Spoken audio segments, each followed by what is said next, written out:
Hello friend, રિયાઝ કિચનમાં આપ સૌ મિત્રોનું સ્વાગત છે। અહીં આજે ડ્રાયફ્રૂટ ઘૂઘરા તૈયાર કરીશું। આ રીતે શાયદ તમે રવાના ઘૂઘરા તૈયાર તો કરીને બનાવ્યા જ હોય, પણ ડ્રાયફ્રૂટ ઘૂઘરા તૈયાર કરીને નહીં બનાવ્યા હોય તો મારો વિડીયો ચોક્કસથી જોજો। તો હવે આપણે ચાલુ કરીએ ઘૂઘરા બનાવવા માટે। તો ઘૂઘરા તૈયાર કરવા માટે મેં પેન લીધું છે, તેમાં હવે આપણે 1 સ્પૂન ઘી નાખી દઈશું। ત્યાર પછી હવે તેમાં આપણે 1 બાઉલ સોજી લીધો છે, તો હવે સોજીને આપણે ઉમેરી દઈશું ને આપણે ગેસની ધીમી ફ્લેમ ઉપર તેને હલાવતા જવાનું છે। તો હવે આ રીતે તેને હલાવીને ગોલ્ડન બ્રાઉન કલરનો થાય ત્યાં સુધી તેને શેકતા જવાનું છે। તહેવારો પણ ચાલુ થયા છે અને શિયાળાની ઠંડી સિઝન પણ ચાલુ થઈ છે અને તમને સ્વીટ ખાવાની ઈચ્છા થાય તો તમે ઘૂઘરા બનાવીને ચોક્કસથી ખાઈ શકો અને ઓછા ટાઈમની અંદર તે ઘૂઘરા તૈયાર થઈ જાય છે।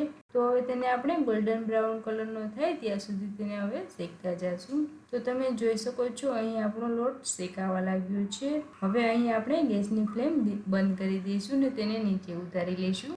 તો હવે મેં બાઉલમાં લઈ લીધો છે અને ઠંડો થઈ ગયો છે। ત્યાર પછી હવે તેમાં આપણે ખાંડનો બૂરું નાખી દઈશું। તો અહીં આપણે 2 સ્પૂન નાખી દઈશું, પછી તમે ટેસ્ટ કરીને પણ વધઘટ કરી શકો છો, કેટલું મીઠું જોઈએ છે યા કેટલું મોડું જોઈએ છે એ રીતે। હવે તેને આપણે બરાબર મિક્સ કરી લઈશું।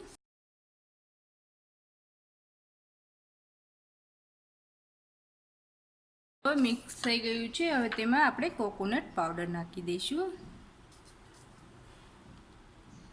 ત્યાર પછી હવે મેં અહીં ડ્રાયફ્રૂટ લીધા છે, તેમાં હવે આપણે ઉમેરી દઈશું કાજુ બદામ અને કિશમિશ છે।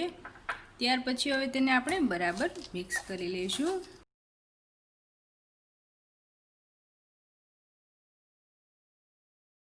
તો તમે જોઈ શકો છો અહીં આપણું ઘૂઘરાનું બેટર તૈયાર થઈ ગયું છે।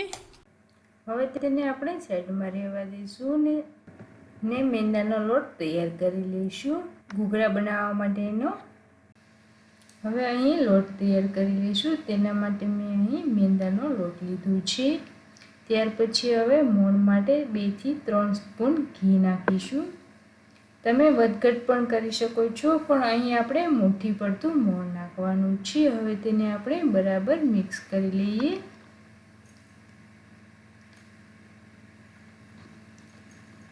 તો હવે મિક્સ થઈ ગયું છે, આ રીતે આપણે મુઠ્ઠી પડતું મોણ નાખવાનું છે, હું તમને બતાવી દઈશ। આ રીતે છૂટું પડે એ રીતે આપણે મુઠ્ઠી પડતું મોણ નાખવાનું છે। હવે તેમાં આપણે થોડું થોડું કરીને પાણી ઉમેરી દઈશું ને લોટ તૈયાર કરી લઈશું। લોટ બંધાઈને તૈયાર થઈ ગયો છે, હવે તેને આપણે ઢાંકી દઈશું ને 10 મિનિટ રેસ્ટ દઈશું, જેથી તે લોટ સોફ્ટ બની જાય। તો હવે 10 મિનિટ થઈ ગઈ છે અને લોટ પણ એકદમ સોફ્ટ બની ગયું છે, તેને હવે આપણે મસળી લઈશું। ત્યાર પછી હવે તેમાંથી એક નાની સાઈઝમાં લોવો લઈને તેને બેલનની મદદથી વણી લઈશું। અહીં આપણે પૂરીની જેમ મોટી સાઈઝમાં વણીશું।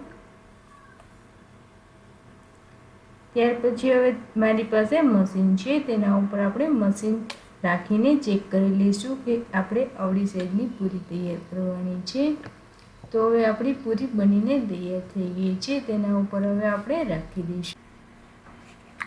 તો હવે મેં અહીં રાખી દીધું છે, તેના ઉપર હવે આપણે પાણીથી તેની ધાર બાંધી લઈશું, જેથી તે ફૂલે નહીં અને સરસ ફોલ્ડ થઈ જાય। તો હવે મેં અહીં પાણી લગાવી દીધું છે। ત્યાર પછી હવે તેમાં આપણે માવો ભરી દઈશું। અહીં આપણે 1 થી 1.5 સ્પૂન જેટલો જ માવો ભરવાનો છે, જેથી તેમાં રહે એકદમ ઘૂઘરો સરસ બનીને તૈયાર થઈ જાય અને ખુલે પણ નહીં। વધારે ભરવાથી તમે તેલમાં ફ્રાય કરવા ટાઈમે તે ખુલીને તમારું તેલ પણ બગાડી શકે છે। તો હવે તમે જોઈ શકો છો અહીં આપણો ઘૂઘરો બનીને તૈયાર થઈ ગયો છે। હવે અહીં આપણે ઘૂઘરાને આ જ રીતે બધા તૈયાર કરી લઈશું। તો ઘૂઘરા બનીને તૈયાર થઈ ગયા છે, હવે તેને આપણે ફ્રાય કરી લઈશું। તો મેં અહીં પહેલેથી જ તેલ ગરમ કરવા રાખી દીધું છે ને હવે તેને આપણે ચેક કરી લઈશું। તો તમે જોઈ શકો છો બબલ્સ નીકળવા લાગ્યા છે, આપણું અહીં તેલ ગરમ થઈ ગયું છે। તો હવે આપણે ઘૂઘરાને બધાને ફ્રાય કરી લઈશું. ગેસની ફ્લેમ એકદમ અહીં ધીમી રાખીને ફ્રાય કરવાના છે, જેથી તે ગોલ્ડન બ્રાઉન કલરના થાય ત્યાં સુધી તેને આપણે ફ્રાય કરીશું. ઘૂઘરા તળવામાં થોડીક વાર લાગે છે, તો તમે હવે આ રીતે ધીમી ફ્લેમ ઉપર ફ્રાય કરી શકો છો.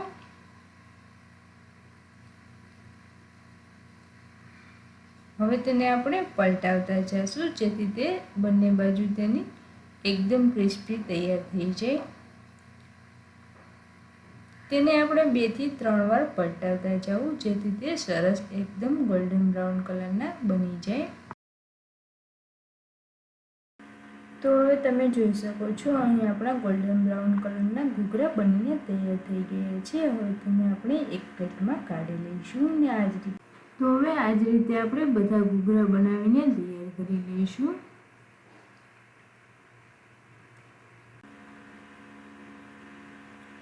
તો હવે આપણા ઘૂઘરા બનીને તૈયાર થઈ ગયા છે. તમે જોઈ શકો છો ડ્રાયફ્રૂટ ઘૂઘરા બનીને તૈયાર છે. તો મારો વિડીયો પસંદ આવે તો લાઈક કરજો, શેર કરજો અને મારી ચેનલને હજી સુધી સબસ્ક્રાઈબ ના કરી હોય તો જલ્દીથી સબસ્ક્રાઈબ કરજો, જેથી તમને મારા વિડીયો જોવા મળે. તો મળીએ નવા વિડીયો સાથે. Thank you.